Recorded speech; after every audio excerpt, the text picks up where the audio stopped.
ಗೋಕಾಕ್ದವರಿಗೆ ಮರಳಿದ ಮೃತದೇಹಗಳು, ಮುಗಿಲು ಮುಟ್ಟಿದ ಆಕ್ರಂದನ. ಪ್ರಯಾಗ್ರಾಜ್ನಿಂದ ವಾಪಸ್ಸಾಗುವ ವೇಳೆ ಅಪಘಾತ ಪ್ರಕರಣ.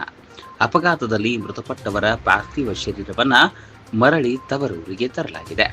ಮಧ್ಯಪ್ರದೇಶದಿಂದ ಮರಳಿ ಗೋಕಾಕ್ಗೆ ಬಂದ ಪಾರ್ಥಿವ ಶರೀರಗಳು ಬಾಲದಂದ್ರಗೌಡರ್, ಸುನಿಲ್ ಶೆಡಶಾಳೆ, ಬಸವರಾಜ್ ಕುರ್ತಿ, ಬಸವರಾಜ್ ದೊಡ್ಮಾಳ್, ಈರಣ್ಣ ಶೇಬಿನಕಟ್ಟಿ, ವಿರೂಪಾಕ್ಷ ಗುಮ್ಮತಿ ಮೃತ ದುರ್ದೈವಿಗಳ ದೇಹಗಳು ಆಗಮನವಾಗಿವೆ. ಮೃತದೇಹ ಕಂಡು ಮುಗಿಲು ಮುಟ್ಟಿದ ಕುಟುಂಬಸ್ಥರ ಆಕ್ರಂದನ. ಸಂಜೆ ನಡೆಯಲಿರುವ ಮೃತರ ಅಂತ್ಯ ಸಂಸ್ಕಾರ. ಜಬಲ್ದೂರ್ದಿಂದ ಆಂಬ್ಯುಲೆನ್ಸ್ ಮೂಲಕ ಮೃತದೇಹಗಳ ಆಗಮನ.